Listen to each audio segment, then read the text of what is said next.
Bem-vindo à Praetoria Português.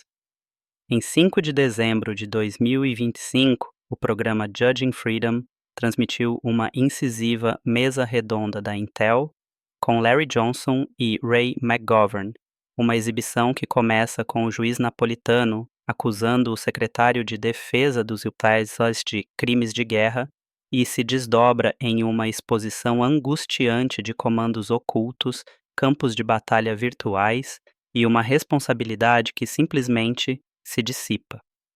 Quando se tiram as análises superficiais e os pontos de pauta ensaiados, a conversa daquele dia chegou a uma verdade brutal e simples.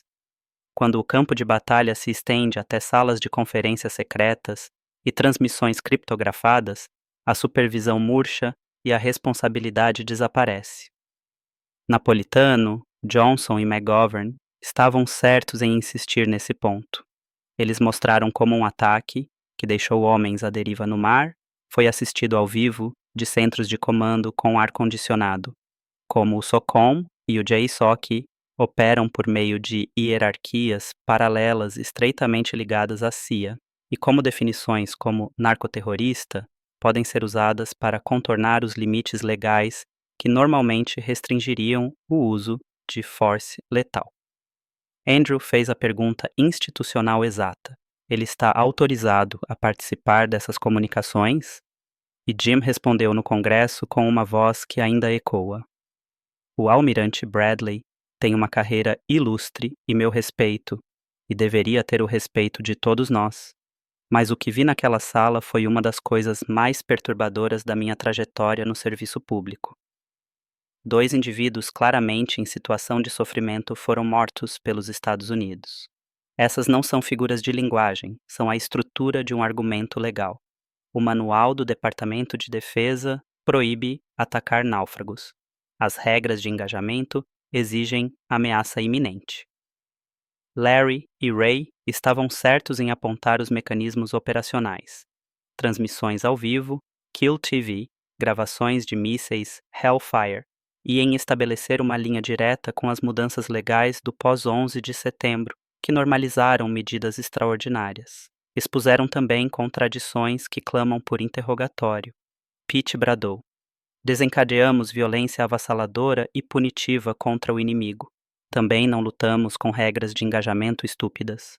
Soltamos as mãos de nossos combatentes para intimidar, desmoralizar, caçar e matar os inimigos do nosso país. E, no entanto, autoridades superiores recorrem à névoa da guerra como escudo quando confrontadas com imagens de sobreviventes. Isso, inflar a autoridade e depois invocar ambiguidade, é exatamente o que permite que uma cadeia de comando opaca vire um escudo contra a responsabilidade.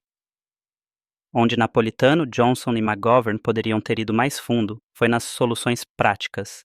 Que caminhos legais ou estatutários poderiam furar a bigot list e os canais classificados que mantêm o Congresso no escuro? Eles delinearam o problema com maestria, mas poderiam ter traçado rotas concretas para a correção. A história nos mostra repetidamente o padrão. Após traumas ou crises, autoridades emergenciais se solidificam como precedentes. A morte de Pat Tillman e o encobrimento institucional que se seguiu foram mencionados com razão. A ampliação de táticas extrajudiciais depois do 11 de setembro é o antecedente direto da normalização atual. Chamemos essas comparações de indícios de um padrão, não acusações de intenções idênticas. E então façamos as perguntas urgentes que devemos. Por que novamente o sigilo concentra decisões onde nenhum órgão independente pode verificar a legalidade? Quem se beneficia de um sistema que transforma rótulos em licenças para matar? Quem controla o silêncio quando os registros visuais são trancados atrás de listas de autorização? Isso não é teórico. Quando salas de decisão são criptografadas e evidências podem ser suspensas, por eufemismo, o Estado de Direito não é apenas corroído. Ele é projetado para ser excluído do processo. A imagem central pintada por esse programa é assustadoramente clara. O aparato já existe para permitir que a força letal seja aplicada à distância, longe de qualquer supervisão significativa.